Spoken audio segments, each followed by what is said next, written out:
রয়েছে যারা প্রতিনিয়ত এখানে অধ্যয়ন করছে। তো ক্যাম্পাসটা মোটামুটি অনেক সুন্দর, আগের চেয়ে অনেক উন্নত হয়েছে। প্রতিটা কক্ষে বর্তমানে এসি আছে এবং সকল উন্নত সুযোগ সুবিধা এখানে রয়েছে। এখানে অনার্সের শিক্ষার্থীরা ক্লাস করে থাকে।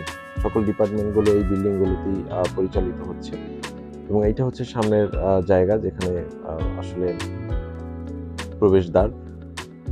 এখান থেকেই ছাত্ররা প্রবেশ করে থাকে। তো খুব ভালো ঘোরাঘুরি শেষ করে আমি আবার আমার বোনের কাছে গিয়েছিলাম। আমি একটু চিন্তিত ছিলাম, কারণ আগে কখনো এত বেশি সময়ের জন্য ওকে আমরা বাইরে থাকতে দেই নাই। যেখানে গিয়েছি বেড়াতে বা ঘুরতে, ও আমাদের সাথেই গিয়েছে, আবার আমাদের সাথেই চলে আসছে। তো এই প্রথম অনেক বেশি সময়ের জন্য ও একা একটি জায়গায় যাচ্ছে, তো আমরা একটু চিন্তিত ছিলাম। যাই হোক, সবাই ওর জন্য দোয়া করবেন, ও যেন সফল হয়ে ফিরে আসতে পারে ইনশাআল্লাহ। সবাই ভালো থাকবেন, সুস্থ থাকবেন। এতক্ষণ ভিডিও দেখার জন্য সবাইকে ধন্যবাদ। আসসালামু আলাইকুম।